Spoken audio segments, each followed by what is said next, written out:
السلام علیکم and good morning dear students. F A Islamic elective.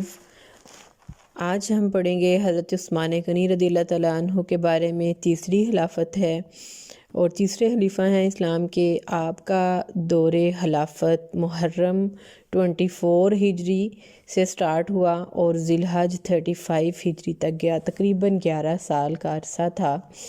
آپ کا نام و نسب عثمان بن عفان بن ابو العاص بن امیہ بن عبد شمس بن عبد المناف بن قصہ بن کلاب، اور آپ کا غالب پر جا کر حضرت عثمان کی کنیت ابو عمر اور ابو عبداللہ تھی.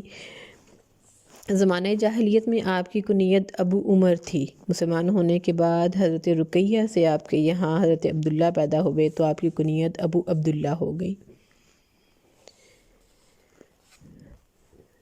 حضرت عثمان رضی اللہ تعالیٰ عنہ اسلام سے قبل حضرت عثمان اور حضرت ابوبکر صدیق گہرے دوستانہ مراسم تھے. اسلام سے قبل آپ پیشہ تجارت سے منسلک تھے. اسی وجہ سے آپ نے مسلمان ہونے کے بعد بھی اپنی دولت کو اسلام پر لگا دیا. حضرت ابوبکر کی تبلیغ سے خاتم النبیین حضرت محمد مصطفیٰ صلی اللہ تعالیٰ علیہ وآلہ وسلم کے دست حق پر بیعت کر کے مشرف با اسلام ہوئے. ہجرت حبشہ کی اجازت ملی تو آپ اپنی زوجہ محترمہ حضرت رقیہ، جو کہ آپ صلی اللہ تعالیٰ علیہ وآلہ وسلم کی بیوی ہیں، ان کو لے کر حبشہ کی طرف ہجرت کر گئے. تعلیم کے بارے میں اگر ہم دیکھتے ہیں تو آپ نے پورا قرآن مجید حفظ کیا. آپ کا اسلوب تحریر بہت اعلیٰ تھا.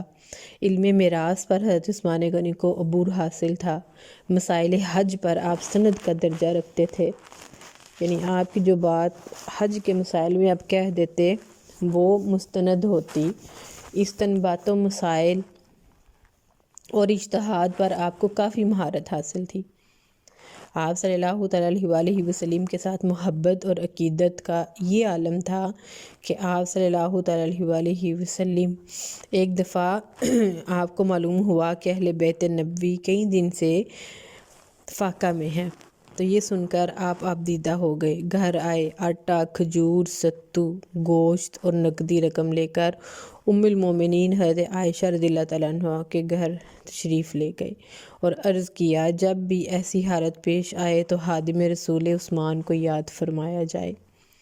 آپ رضی اللہ تعالیٰ عنہ کی عقیدت و محبت کا یہ عالم تھا کہ جس ہاتھ یعنی دائیں سے بیعت رسول کی تھی، ساری زندگی اسے ناپاک چیز سے نہیں لگایا. اسی حب رسول کا نتیجہ تھا کہ آپ صلی اللہ تعالیٰ علیہ وآلہ وسلم نے اپنی 2 پیاری بیٹیاں حضرت رقیہ اور حضرت ام کلثوم رضی اللہ تعالیٰ عنہما یکے بعد دیگرے حضرت عثمان غنی رضی اللہ تعالیٰ عنہ کے عقد میں دیں اور فرمایا کہ اگر اس وقت میری اور بیٹی بھی موجود ہوتی تو میں حضرت عثمان کے نکاح میں دے دیتا. اسی لیے آپ کو ذو النورین کا لقب ملا، یعنی 2 نوروں والا. فیاضی اور غنا کوٹ کوٹ کر آپ کی طبیعت میں بھری ہوئی تھی. آپ نے اسلام کی بہت خدمت کی. سینکڑوں بیواؤں، یتیموں اور مسکینوں کی کفالت کرتے تھے. اللہ تعالیٰ نے آپ کو مالی طور پر بہت غنی کیا تھا اور آپ نے اس غنی ہونے کا بھرپور فائدہ اٹھایا اور لوگوں کی بھرپور مدد کی. غزوہ تبوک کے موقع پر اگر ہم دیکھ لیں تو آپ نے 600 اونٹواں سامان، 1000 نقد دینار آپ صلی اللہ تعالیٰ علیہ وآلہ وسلم کی خدمت میں پیش کیے. پھر آپ نے بئر روم یعنی میٹھے پانی کا کنواں خرید کر مسلمانوں کے لیے وقف کر دیا. مدینہ میں مسلمانوں کی مسجد تنگ تھی. مسلمانوں کی تعداد روز بروز بڑھ رہی تھی. حضرت عثمان نے اپنے زر کثیر میں سے درہم دے کر 35,000 درہم سے جگہ خرید کر مسجد نبوی کے لیے وقف کر دی. شرم و حیا کا پیکر اتنا کہ ایک دفعہ آپ صلی اللہ تعالیٰ علیہ وآلہ وسلم چند صحابہ کی مجلس میں تشریف فرما تھے. پنڈلی مبارک سے تھوڑا سا کپڑا ہٹا ہوا تھا. کچھ دیر سنبھل کر بھی بیٹھ گئے. صحابہ کرام آپ ایسے ہی بیٹھے رہے صحابہ کے پاس، لیکن جب پتہ چلا کہ حضرت عثمان غنی آئے ہیں تو آپ فوراً نے اپنی پنڈلی کے اوپر کپڑا کر لیا. اور اس قدر اہتمام کا جب صحابہ نے وجہ پوچھی تو آپ نے فرمایا کہ عثمان کے حیا سے فرشتے بھی شرماتے ہیں. کہ عثمان اتنے حیادار ہیں تو پھر میں اپنی پنڈلی کو کیسے کھلا رکھوں۔ حضرت عثمان غنی کا اگر خوف خدا ہم دیکھتے ہیں تو جنازے میں شامل ہوتے یا قبر پر حاضر ہوتے تو بھی ساختہ ابدیدہ ہو جاتے، اس قدر روتے کہ داڑھی مبارکہ آنسوؤں سے تر ہو جاتی۔ اگر حسن سلوک کی بات کرتے ہیں تو آپ رضی اللہ تعالیٰ عنہ غصہ اور جوش میں نہ آتے تھے، نہایت بردباری اور حوصلہ مندی سے جواب دیتے۔ آپ رضی اللہ تعالیٰ عنہ نے کبھی کسی کو گالی سے جواب نہ دیا، یہ آپ رضی اللہ تعالیٰ عنہ کے حسن سلوک اور مروت کی اعلیٰ مثال تھی۔ پہلے دو خلفاء حضرت ابوبکر صدیق اور حضرت عمر فاروق رضی اللہ تعالیٰ عنہ آپ صلی اللہ تعالیٰ علیہ وآلہ وسلم کے سسر تھے، جبکہ حضرت عثمان خاتم النبیین حضرت محمد مصطفیٰ صلی اللہ تعالیٰ علیہ وآلہ وسلم کے داماد تھے، بلکہ آپ کو آپ صلی اللہ تعالیٰ علیہ وآلہ وسلم کا دوہرا داماد ہونے کا شرف حاصل تھا۔ اپنی بیٹی رقیہ کا رشتہ آپ سے کیا۔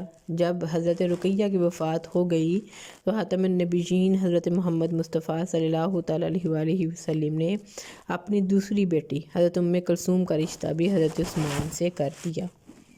حضرت عثمان میں صبر، تحمل اور بردباری کا مجسمہ تھے۔ آپ نے اپنی شہادت تک ان اوصاف کو قائم رکھا، اور خلیفۃ المومنین ہونے کے باوجود بلوائیوں نے آپ کو برا بھلا کہا، گالیاں دیں، گستاخانہ رویہ اختیار کیا، لیکن اس دوران آپ نے صبر و تحمل کی اعلیٰ مثال پیش کی۔ عبادت اور ریاضت کی اگر بات کریں تو اکثر 3 کو روزہ رکھتے، ہر سال حج کے لیے تشریف لے جاتے، خود امیر حج کے فرائض انجام دیتے۔ پورے عہد خلافت میں کسی سال بھی آپ نے حج سے ناغہ نہ کیا، لیکن شہادت کے سال محصور ہونے کی وجہ سے آپ رضی اللہ تعالیٰ عنہ حج نہ کر سکے۔ حضرت عثمان اپنے عزیز و اقارب سے صلہ رحمی سے پیش آیا کرتے تھے۔ اللہ تعالیٰ نے آپ رضی اللہ تعالیٰ عنہ کو بے بہا دولت عطا کی تھی، اس لیے آپ رضی اللہ تعالیٰ عنہ کو قدرت نے دست جود و صحابی عنایت فرمایا، یعنی صحابت کرنے والا ہاتھ۔